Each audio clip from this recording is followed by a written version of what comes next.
This video will work a few more examples of finding, given a ratio, given an angle in our quadrant, finding the 6 trig functions.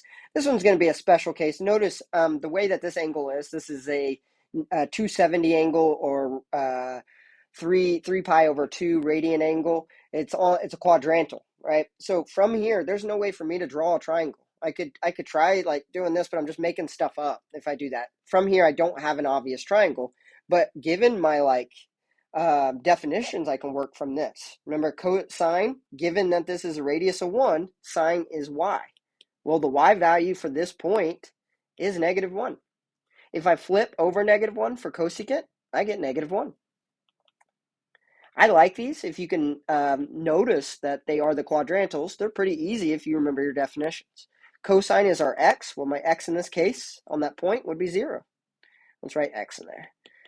0. Now, I don't know if you remember from slopes, when we were doing perpendicular slopes back in pre-calc 1.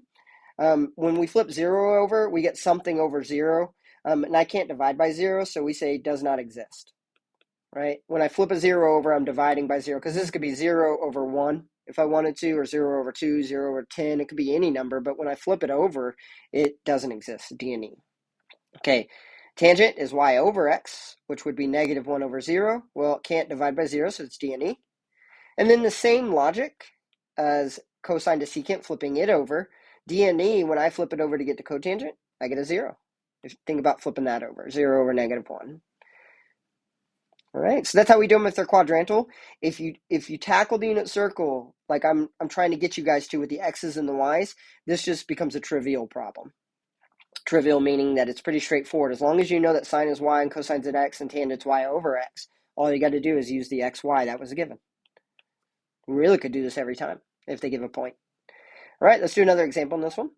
I have that sine is radical 2 over 2, cosine is radical 2 over 2, and they want us to find the others. All right, well, let's do tangent because that's pretty straightforward. It's sine over cosine, right? So if they're the same, then I know that is a 1. And I know for cotangent, because I got to flip it over, it's also a 1.